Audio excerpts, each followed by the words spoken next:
Okay. So, hello everyone. Good morning, good afternoon, good evening. So, welcome to 21st seminar in the seminar series. Thank you for joining us today.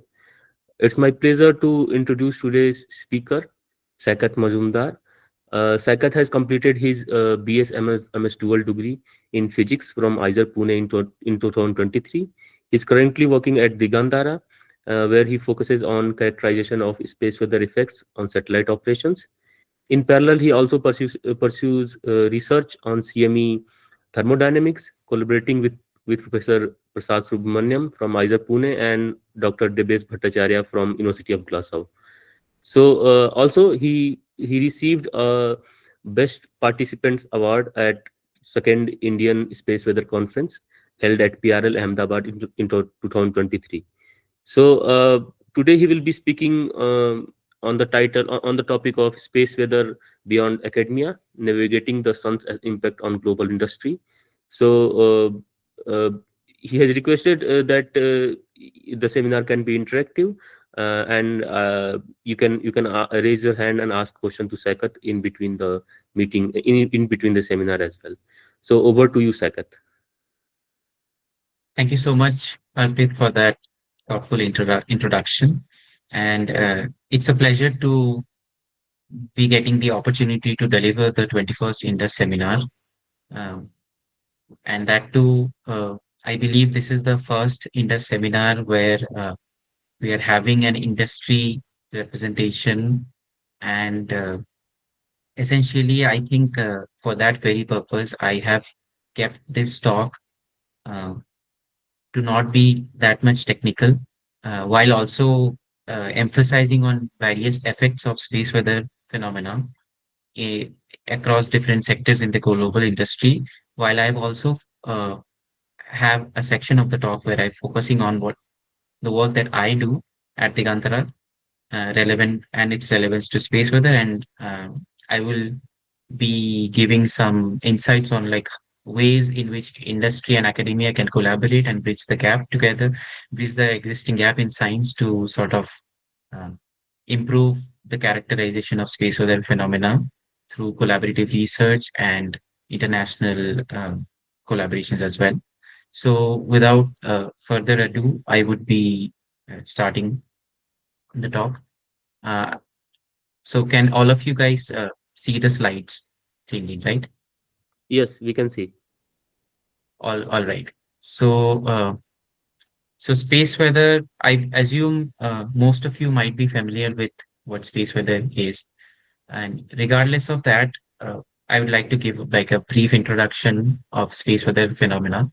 So essentially, space weather encompasses the range of solar eruptive phenomena that originate from the sun and then they travel throughout the heliosphere, and which can have the potential to impact the operational dependability of electronic equipments and satellites and space and ground-based systems in the Earth. So, given the increasing reliance of humanity on space-based and ground-based technology, uh, the impact of space weather is all the more severe and important for all of us right now across different sectors. So, this image on the right, you can see some of the notable space weather impacts on the globe. So space weather phenomena like solar flares, then CMEs can interact with the Earth's magnetosphere and the Earth's atmosphere to produce geomagnetic storms, ionospheric scintillation, radio wave disturbance. Like all of these different effects can impact space-based satellites that are like that humans are critically dependent on the space-based infrastructure that we have. But not only space-based, space weather has the capacity to in to basically impact ground-based systems as well, like power grids, then telecommunication, and ground-based signal receivers as well. So here are like just some of the uh, very popular like news articles that demonstrate like some of the relevance of the space weather effects, like radiation damage to satellites, then astronaut safety radiation, uh, radiation that is experienced by astronauts during extravehicular activities, and solar storm, which have like one notable event was the Starlink event in 2022, where almost like 40 SpaceX satellites were destroyed due to enhanced atmospheric drag during the occurrence of geomagnetic storms. And there is this another effect called as GNSS signal scintillation, which is caused by the ionospheric perturbations that are driven by space weather phenomena. So these are just scratching the surface on what all the effects that space weather can. Uh, so in here we can sort of understand some of the sector-specific challenges faced by various industries in and as a result of space weather phenomena. So, for example, navigation and communication sector, they face challenges related to ionospheric perturbation, which causes the GPS signals to scintillate, as well as it can lead into phenomena uh, like signal delays, then radio blackouts, then loss of log. All of these ways the navigation and communication sector can be affected as a result of space weather events. Then we Then there is also the space radiation and charging effects, which is caused by the sudden influx of particles like electrons and protons that can damage electronic components of satellites, as well as it can cause health hazards to astronauts who are performing extravehicular activities. In terms of like spacecraft operations, the low Earth orbit satellites experience enhanced drag perturbations as a result of extreme space weather effects, which can cause orbital decay and loss of mission lifetime, as we noticed during the Starlink event. I- Other than space, like aviation sector also faces hazards from space weather. The increased radiation levels during solar events can pose health risks for aircraft and crew passengers, especially for flights that are like transpolar or high latitude.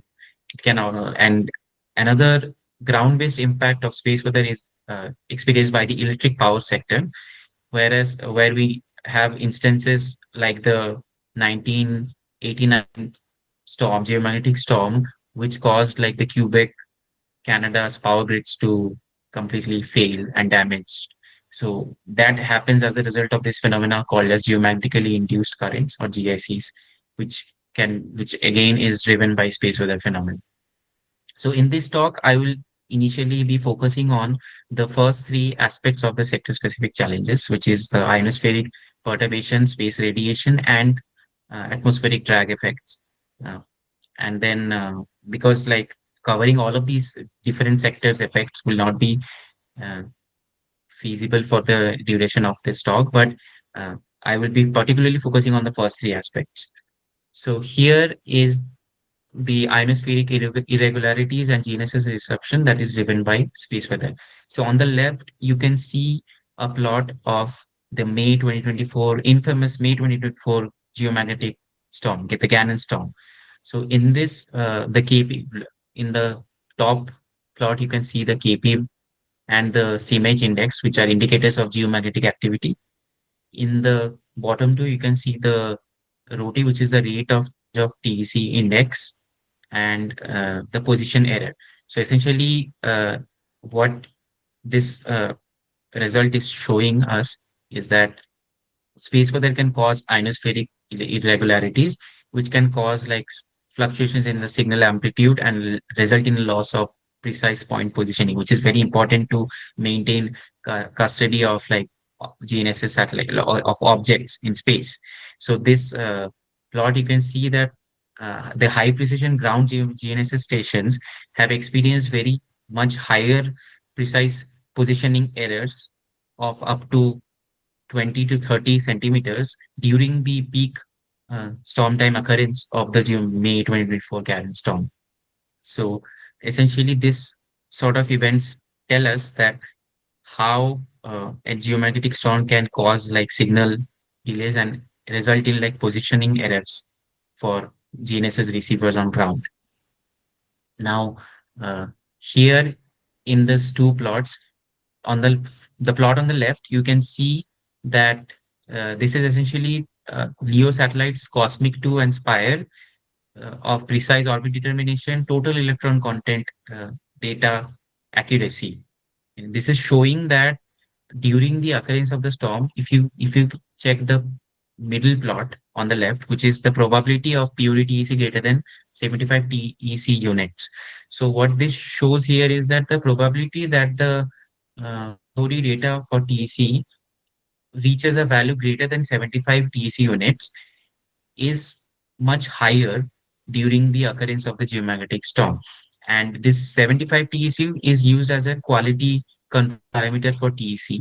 So essentially, any POD measurements you're getting from the satellites, Cosmic 2 and Spire, if they go beyond this threshold of 75, then that means the accuracy of the data is compromised.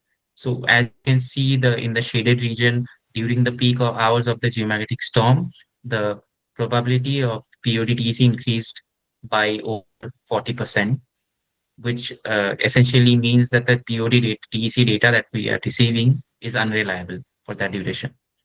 Now, on the right-hand side plot, you can notice this is the swarm satellite cycle slip occurrence plot. So here you again see the DST parameter plotted on the top panel, and in the below ones, you can see the number of cycle slips experienced by the swarm satellites. Again, you see there is a clear correlation of enhanced geomagnetic activity, increasing the number of hourly and daily cycle slips for the swarm satellites, which essentially means that the data that we get from those satellites become unreliable for during the occurrence of a extreme geomagnetic storm like the May 2024 event. Now, in terms of space radiation hazards and spacecraft anomalies, it is a well-known phenomena that like increased radiation fluxes can cause spacecraft anomalies. So can increase the occurrence of spacecraft anomalies. So on the left plot, you can see this is a plot of the electron fluence versus time for various satellites and their anomalies. So if you can see the anomalies, most number of the anomalies seem to be located near the higher electron fluence values. So which is sort of an indicator that enhanced electron fluence during uh, space weather event can increase the likelihood of a spacecraft anomaly. Now another plot you can see on the right. Here you can see that the blue curve is the goes to MeV electron flux, and then the green one is essentially the measurement, the telemetry measurement from the uh, Inmarsat satellite, which is again a geo communication satellite. So the plot shows the solid state power amplifier, the current value, which is the SSPA current, uh, and you see that that value sort of dips while there is that high increase in the electron flux experience, like which is seen from the GOES. And like 12 hours, barely 12 hours after that sudden spike in the GOES electron flux, you notice that satellite experiences an anomaly for which the current value, like it is unable to give the current value at that time. So essentially, again, like a spacecraft anomaly, the frequency and the probability of spacecraft anomalies increase during the occurrence of uh, radiation storms events. Uh, Now, the third and the one of the very crucial effects of the space weather phenomena, particularly geomagnetic storms, is the enhancement in atmospheric drag. So this is the area and the avenue in which I primarily focus on at Digantara, because we are a space situational. Digantara is a space situational awareness company, and we deal with satellite operations and predicting the orbits of satellites with high fidelity and high accuracy. So modeling satellite drag is very crucial to achieving that goal, and hence the impact of space weather needs to be thoroughly investigated in the estimate of satellite drag. So if you take a look at the satellite drag equation, the aerodynamic drag equation, you see that the drag acceleration is directly proportional to the thermospheric density of the low Earth orbit. So, and this thermospheric density is essentially driven by perturbations in solar and geometric activity. And drag perturbation is the largest contributor to prediction errors of satellite orbits in low Earth orbit. And given the fact that the LEO satellite population is increasing day by day, like it is under an exponential proliferation phase, and we are currently in the solar cycle 25 maxima. Hence, the we're witnessing more frequent space weather events, and hence the challenge of space weather prediction and space weather induced satellite track characterization is more and more evident during this time. So here in the table you can see the current atmospheric or thermospheric density models that are used by satellite operators for estimating the drag of their satellite orbits. So you see the model, the YMIP model is a physics model, which is driven by space weather parameters like F10.7 and KP, and it is a physics-based model. So essentially, it solves the Navier-Stokes equation of the gas in the atmosphere and tries to model the density of the particles. Whereas the other three models that are mentioned here, the NRL-MSI's class of models and the JB2000 models are constitute what is known as empirical models. Essentially, they apply parametric fits to previously obtained satellite density, like derived density data, and then they use the correlation between the solar and geomagnetic drivers to drive the density values. Now, a very crucial point to note here is that all of these models are currently the some of the like mostly available, like most open source available density models that satellite operators use to determine the orbital density and as well as the uh, s- satellite drag effects. So then, essentially, all of these models have different issues in terms of orbit prediction.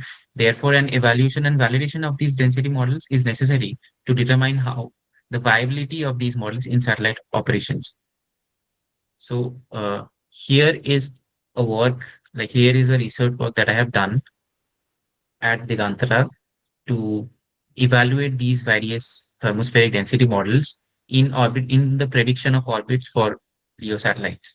So, uh, so essentially, this methodology of this work goes as follows, where uh, we have selected these four models, NRL, MSIS, MMSIS 2, JB2008, and YMIP, based on the availability of real-time space weather data, based on the availability of true satellite-derived density data, and like a common operational time range. So for true satellite density data, we have taken the Swarm-C satellite operated by ESA, and then the open source density data that is already out there for validation and our analysis purposes. And we have performed this analysis due to notable geomagnetic storm events. First is the infamous Starlink event, which constituted of two moderate geomagnetic storms during the February 2 to 6 duration from in 2022. And second event that we did this analysis was the extreme geomagnetic storm of May 2024, also known as the Gannon storm, which essentially is the strongest geomagnetic event to occur in the last 20 years following the Halloween storm of 2003. So here you can see the space weather environment during the February 2022 Starlink event. So the plot on the right is taken from Dang et al. 2022 paper. And here you can see the two shaded regions represent the occurrence of the two TMEs, which essentially were the primary drivers for the two geomagnetic storms that happened. So again, the CMEs can be identified by the smoothly rotating magnetic field components, as well as the reduced solar wind velocities. And the DST index it signifies the storm intensity. So, and here now we have the space weather environment during the May 2024 GAN storm. So on the left, we have a plot of the number of maneuvering satellites and plotted along with KP. So essentially following the occurrence of the geomagnetic storm, a large number of over like 4,000 satellites actually performed mass maneuvers because of the reason that their orbits experienced a sudden enhancement of drag, and they experienced like enhanced orbital decay as compared to when it's not like a quiet time phenomena. Hence they like there were like a mass migration of almost 5,000 satellites during this storm. And on the right you can see the solar wind analysis of the May Gannon storm. Here also we can see the DST, which reached the open value of like minus 400, more than minus 400. So in these two events, I'll present the results of the analysis that we did. So here is the model performance comparison done along the orbit of the Swampsea satellites during the NOAA G2 Starlink event. So on the left, you can see a density time series for the Swampsea satellites. So here, the quick observation that we can make here is that uh, the physics-based model is, while it is capturing the density enhancement correctly, the values are like off by a factor of 3. So it is overestimating the densities because the black curve represents the true densities that is measured by the satellite. And the other models are somehow able to capture the storm time enhancements.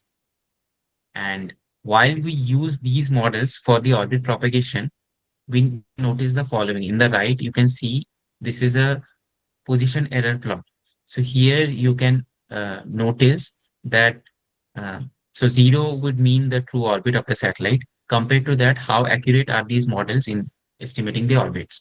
So as we can see again, that the physics-based model is overestimating, and hence the orbit prediction errors are much higher than the empirical models in this case. Now, the next analysis that we have done was for the May 2024 Cannon storm event. Here again, you can see that the models are somehow able to capture the enhancements. But here you'll notice that the physics-based model is much more accurately capturing the density enhancement than the empirical models, which are somehow underestimating the density enhancement during this duration of the Gannon storm. So, and on the right, you can see the alarm track error plot for Swampsea again.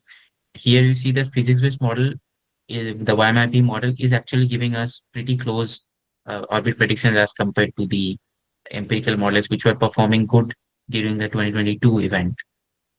So, this sort of goes to show you that the choice of a density model is very crucial in determining the orbit prediction accuracy of a low Earth orbit satellite, and each of these models will respond differently to the space weather event.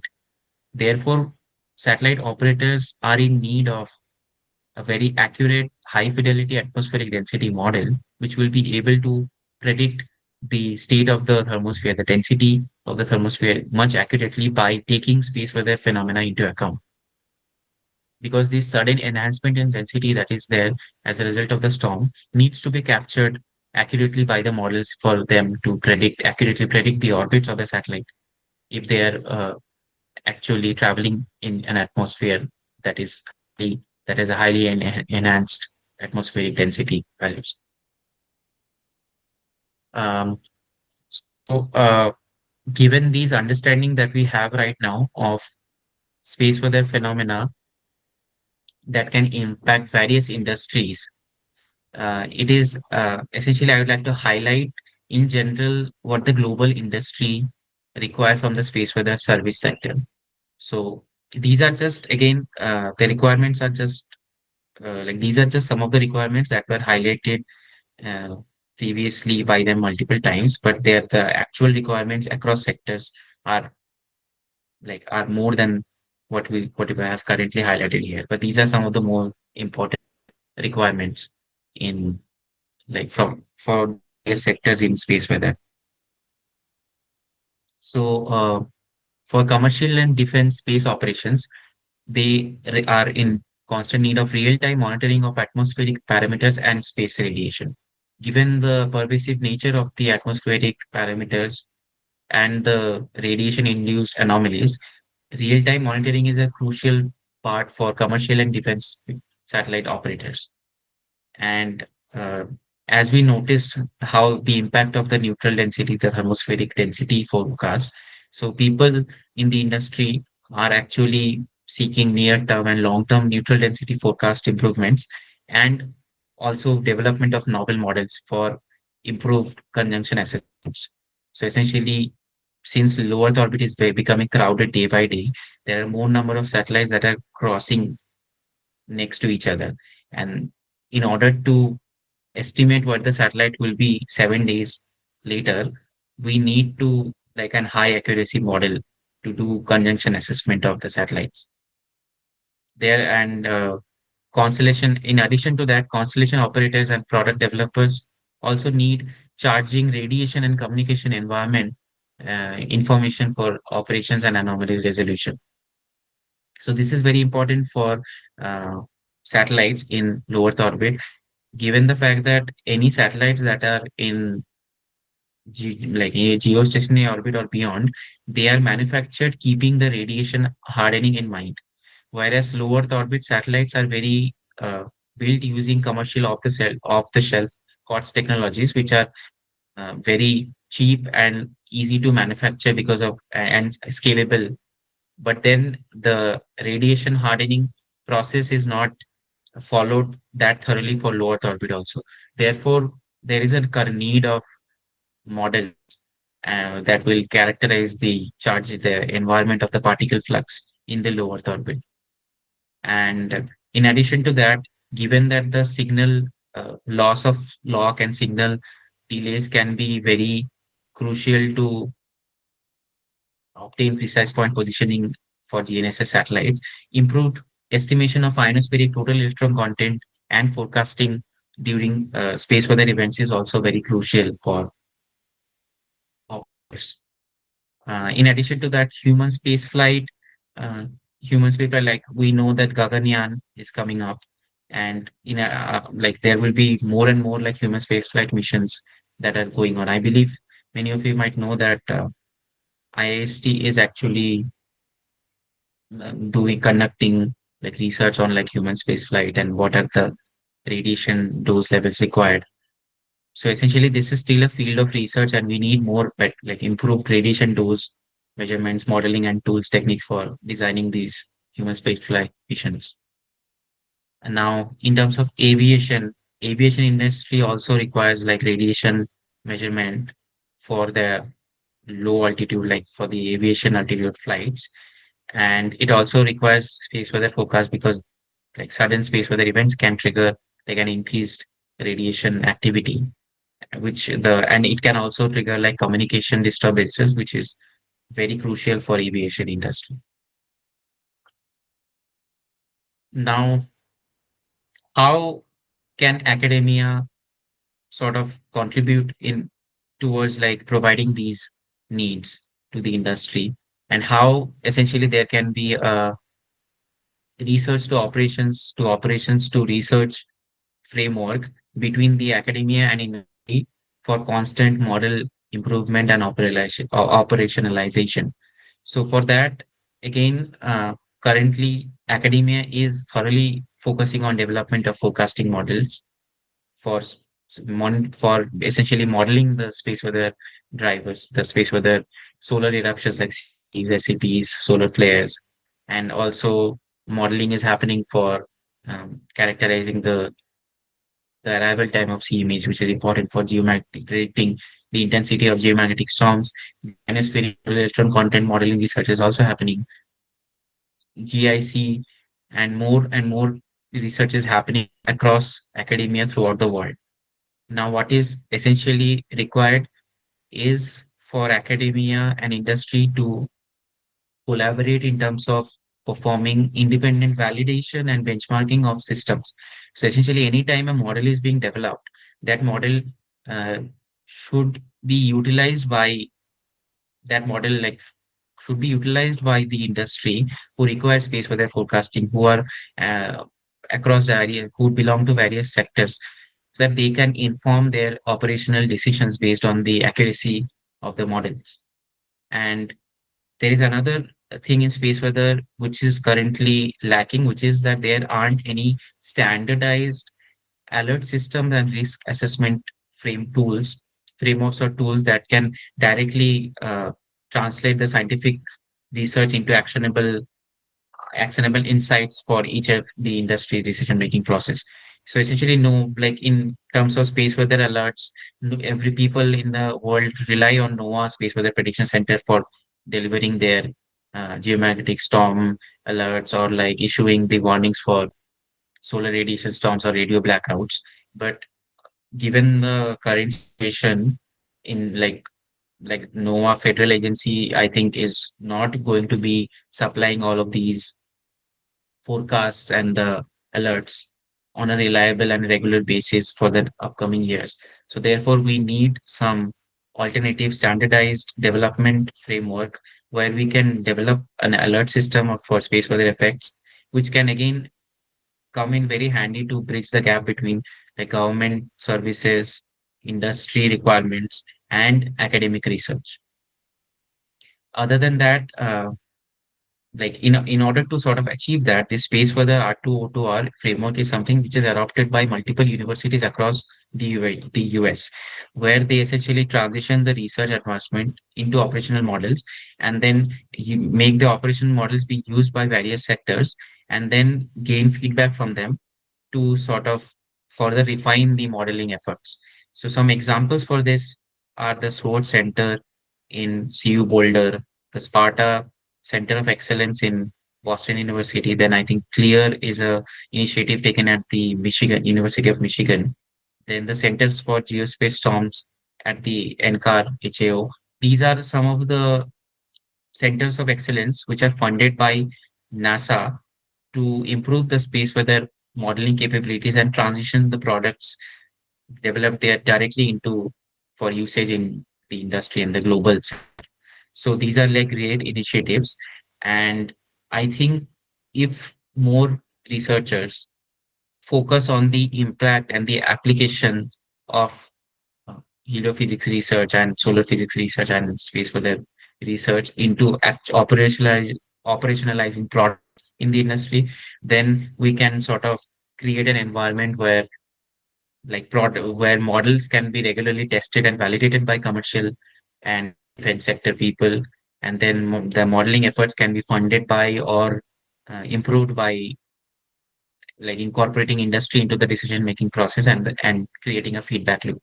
So these are just some of the ways we can potentially bridge the gap between industry and academia to proceed further and improve on the space weather modeling and space weather forecasting research in the industry and the academia jointly. So, just to summarize, space weather is in fact an operational hazard to various systems, not just a scientific curiosity. And given the significance of the various industry, the way that they are impacted by space weather phenomena, actionable and interdisciplinary solutions are solicited. They are the need of the hour. And bridging the gap between academia and industry would really necessitate and help in strengthening the global resilience towards building a resilient future against the critical natural hazard of space weather. So these that was my talk, and I would just like to conclude by showing you guys that beyond the industry research that I'm doing, I'm also parallelly exploring research and work in CME thermodynamics. So this is a recently published paper in which I co-authored with Dr. Devesh Bhattacharjee, Professor Prasad Subramanian, and Professor Vagesh Mishra. So this paper is available in the MNRS. You guys can read it. And it sort of talks about, investigates the proton heating of process of CMEs, and in our work sort of established that the the heat that is required by the proton in the CME to stay maintain that temperature can potentially come from the turbulent power that is available in the velocity fluctuations in near Earth ICMs. So, with that, I'd like to conclude my talk. And thank you so much, everyone. And if you have any questions, we are free to discuss. Yeah. Thank you, Saikat. Thank you for delivering such a nice talk and overview of the effects of space weather storms on satellites.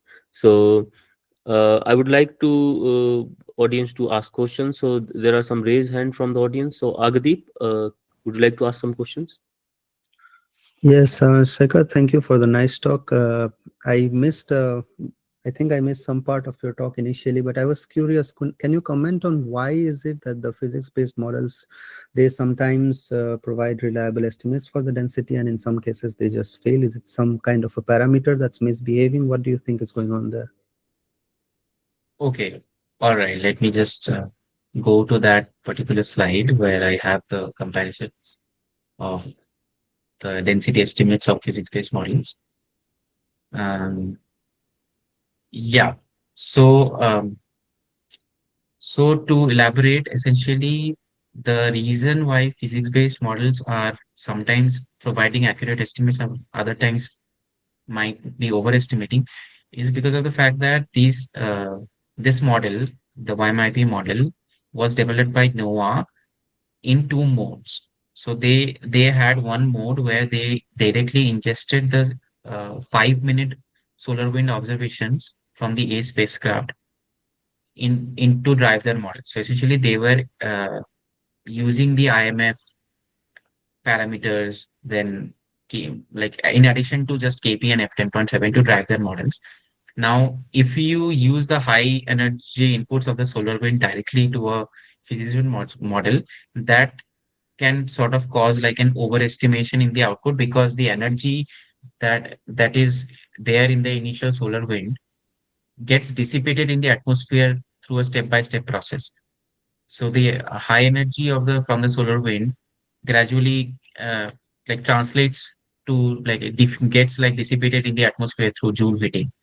So that Joule heating will also have like additional energy deposited in like other parts of the atmosphere, not the thermosphere, but the lower orbit satellites traveling.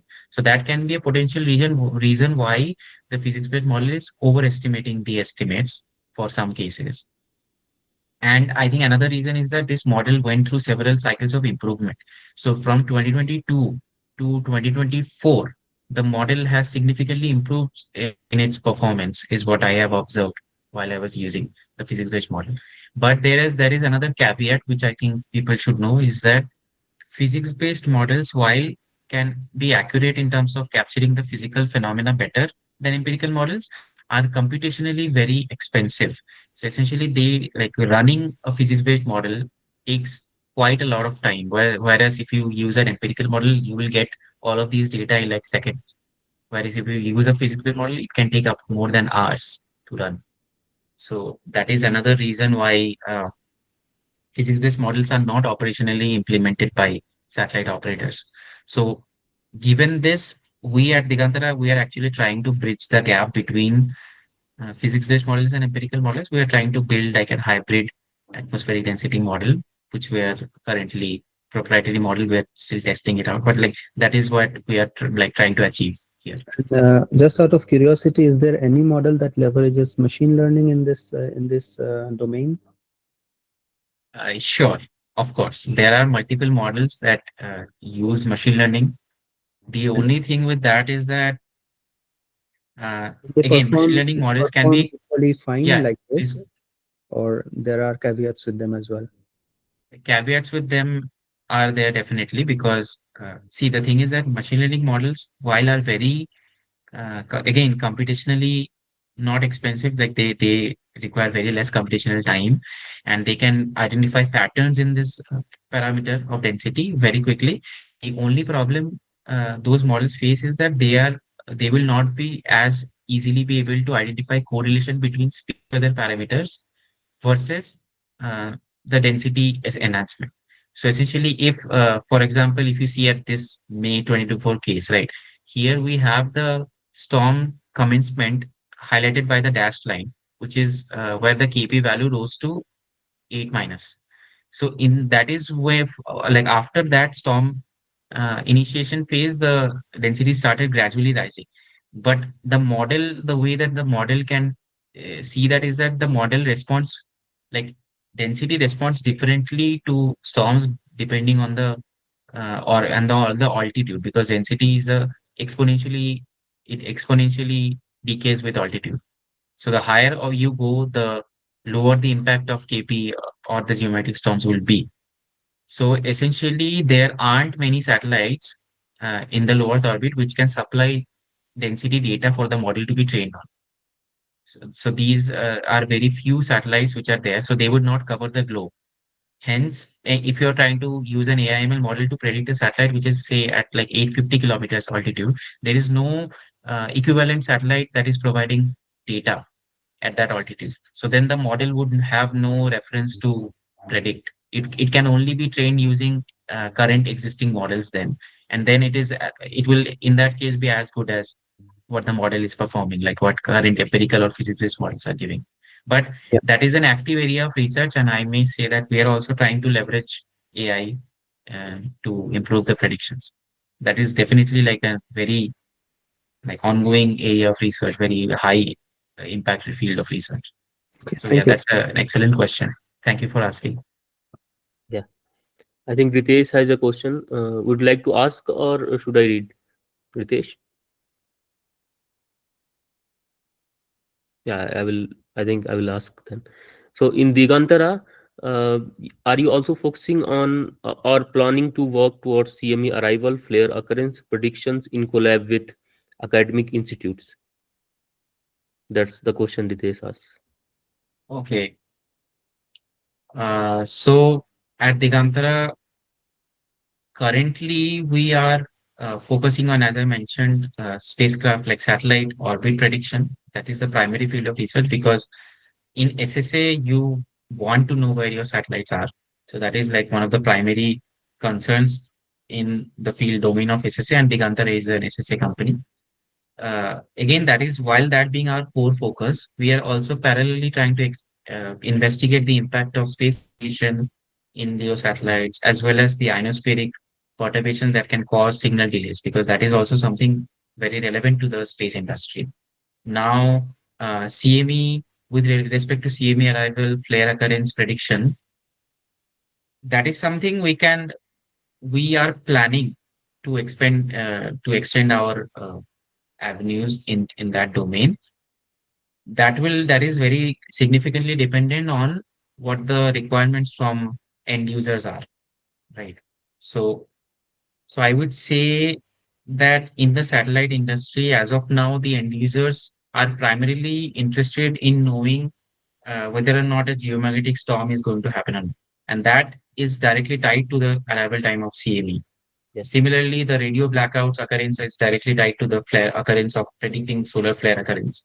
So maybe in that way we can like there can be a collaboration with academic institutes to build modeling capabilities for predicting the arrival of CME, but the end result should be that improving geomagnetic storm prediction.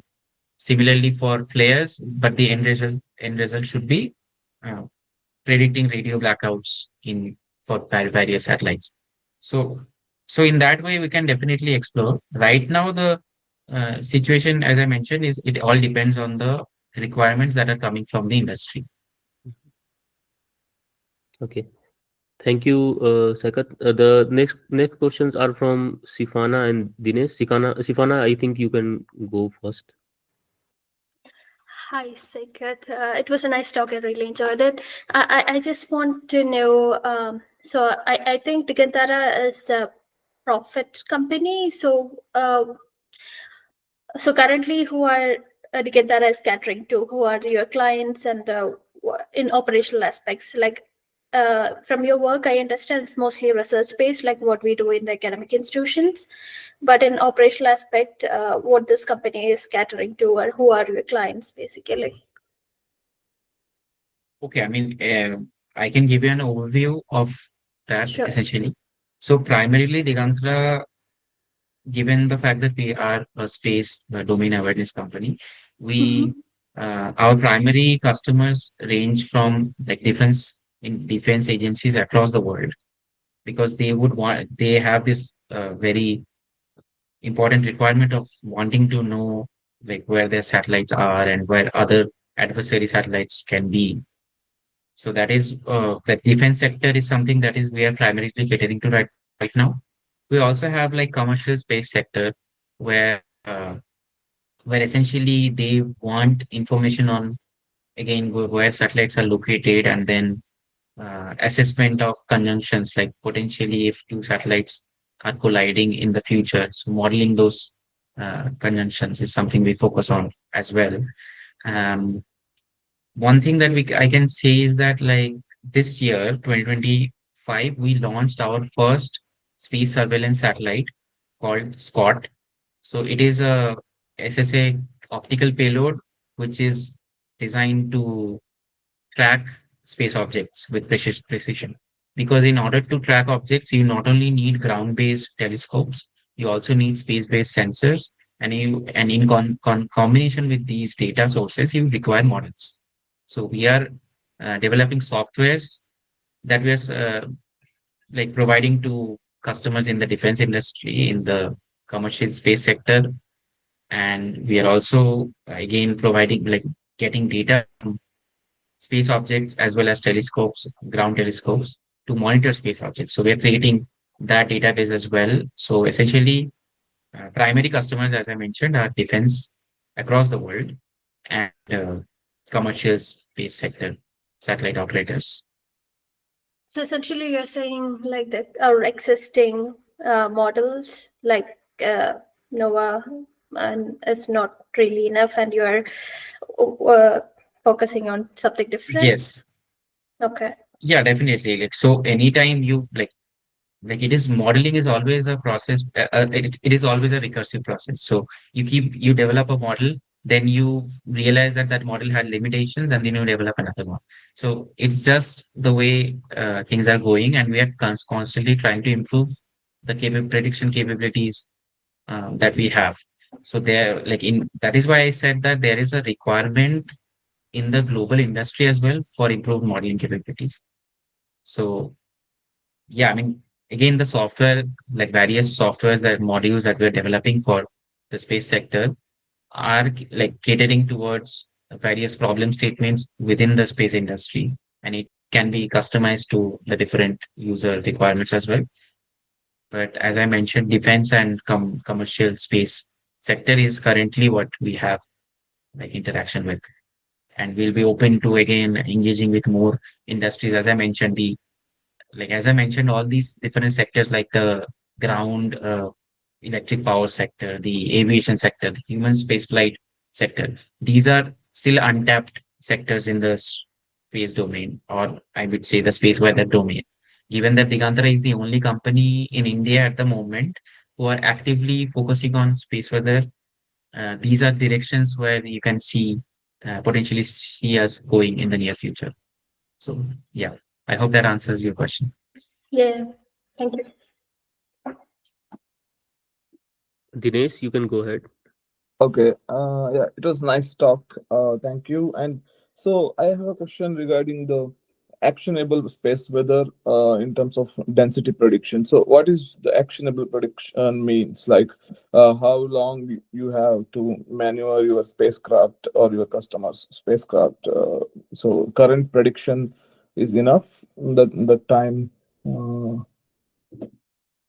So you're asking about the prediction window, right? Like Yeah.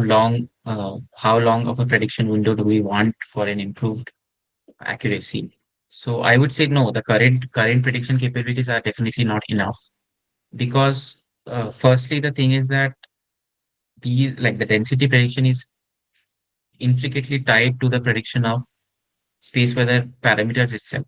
So if I know that if I don't know that day after tomorrow there will be a geomagnetic storm, then my predictions will underestimate the density environment that a satellite will be flying in, and that can cause potential, unnecessary or like disturbing like space collisions or something like that, right? for which would have to, like, operators might have to perform last minute maneuvers to, right, like to essentially bridge the gap. So I would say currently models, like, again, the empirical models and the physical models, they do predictions. The empirical models predictions relies on the space weather predictions, and the current space weather prediction is provided up to like 3 days for KP, and 27 days, 45 days for F10.7. But that predictions are not that accurate. The NOAA space weather prediction that is currently being there is definitely not accurate, like not that accurate to fulfill that need. Therefore, the empirical models are limited by the prediction of space weather. Similarly, physics-based models, while have a better predictive capability because they're actually modeling uh, the arrival of the solar, like the CME, or like, I mean, basically they're taking solar wind parameters. So that although offers like an enhanced prediction in terms of two window, but beyond that, the prediction does not work for physics-based model. So therefore, I would say that currently we would require more than, like, the space sector requires more than 5 days of prediction window Oh, to that's too accurately much to estimate. ask for actually, but to Yeah, I'm saying, like, that is true. That is definitely true, but I'm saying that is just the current requirement in terms of conjunction assessment, because people, like satellite operators, they need to perform maneuvers well in advance. So in order to avoid the last minute maneuver decision, this is the requirement that is there from their end. Now, how can we go get close to that in terms of space weather modeling is something that I think people are working on constantly, right? I mean, we have earlier gone from like a 1 day prediction to 2 day, 3 day. But again, 5 day, I'm just saying that that is still something that the industry is looking for.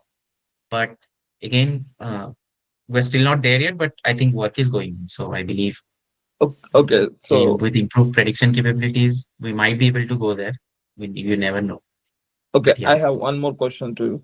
So then, yeah. so what is the threshold you are looking at? Like, are you interested in like CME driven storms only, or are you also interested in the regular storms from the SI extreme interaction regions? Like, I mean, ideally, it should be from all of them, because the operators will not know if a storm is like, they do not care actually if a storm is driven by CME or not, or a SIR or CIR, right? The only thing that they care about is that they should protect their assets. So in order to better have a better prediction, we need a better models for like CME as well as CIRs as well as SIRs. There are like a lot of these models I know currently out there. It's just that the operational bridge is still, like, the gap is still there, where, like, I know many of the, like, there is this WSA Enlil model for solar wind, right?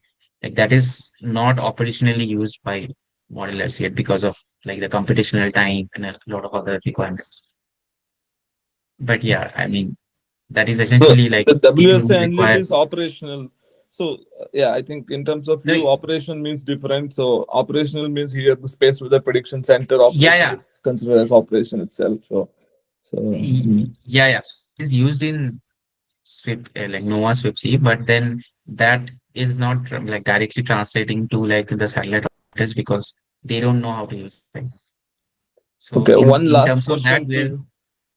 yeah. Yeah, sure. Thank you, thank you. One last question is, so you mentioned about R2O2R, this collaboration. So considering, I mean, until recently, like the space industry is involving now in the space weather sector.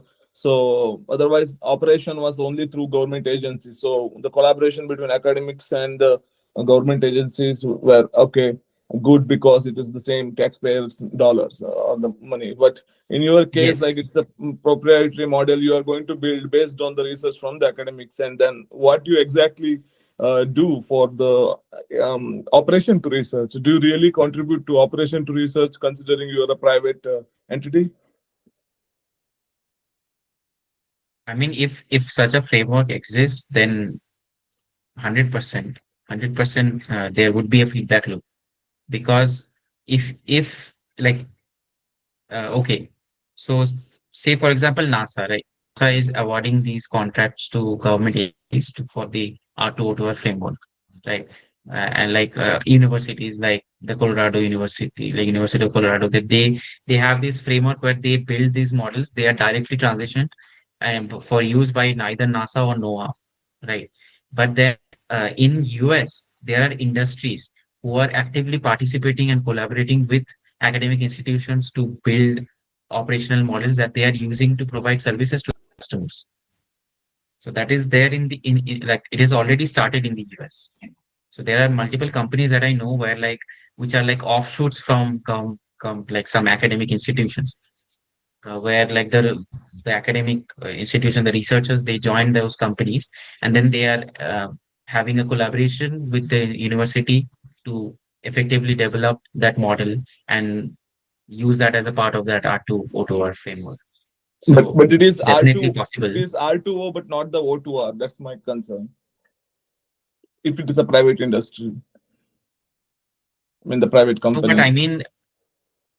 I mean, there should not be that issue because like from the operations, it need to like there needs to be a feedback. Like when I am using a model developed by an university for a purpose of building a product and providing services to a customer, then if I'm using that and experiencing some bottlenecks, then that information would go back to the university in the most ideal scenario, right? That like this model is actually having this problem, then that would inform or maybe the user has some other requirement. So I mean it can I don't see there being any problem in terms of Okay, that's achieving good. that. I That's mean, good. yeah, Thank you. Yeah. that is why I mean emphasize on the necessity of it because that is not I mean that is we are still not there yet in India right now, but in the near future I anticipate seeing some framework like that. Again, government has to come to provide like those funding opportunities, contracts to enable this exchange. Yeah, So that's yeah, nice. Yeah. Thank you. well, Yeah. So I don't see any raise hand now, and mm, anyone has any questions? Hello, Saikat. hello. Yeah. Yeah, Sam.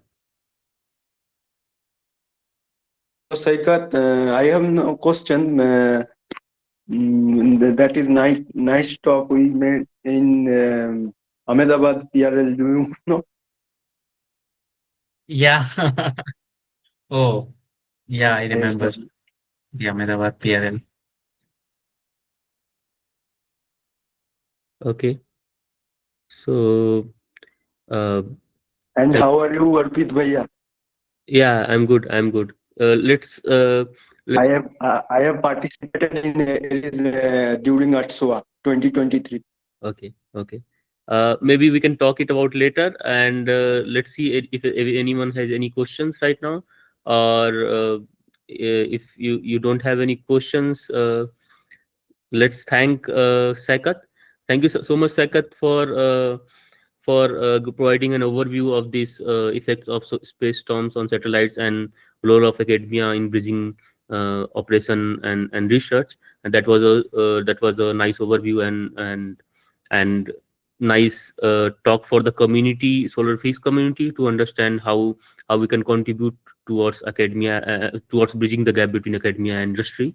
So thank you so much, Saikat. We'll see you in different ventures for bridging the gap between both of them. Surely. Thank you so much, Arpit. Thank you so much to Team Indus for providing me with this platform and the opportunity to deliver a talk and basically talk about this is the first time actually talking about the industry academia bridge because this is something I think like me being from like me having experienced both sides of the coin, Mhm. I can Yeah, sort of like definitely say that we need more research, we need more collaboration. So I'm looking forward to that. And again, thank you so much to Indus for providing me with this opportunity. And I hope to see you all in whatever future ventures we can engage in. So yeah, thank you so much, everyone. thank Thank you so much for joining. yeah. Okay, I will end the meeting now. Okay.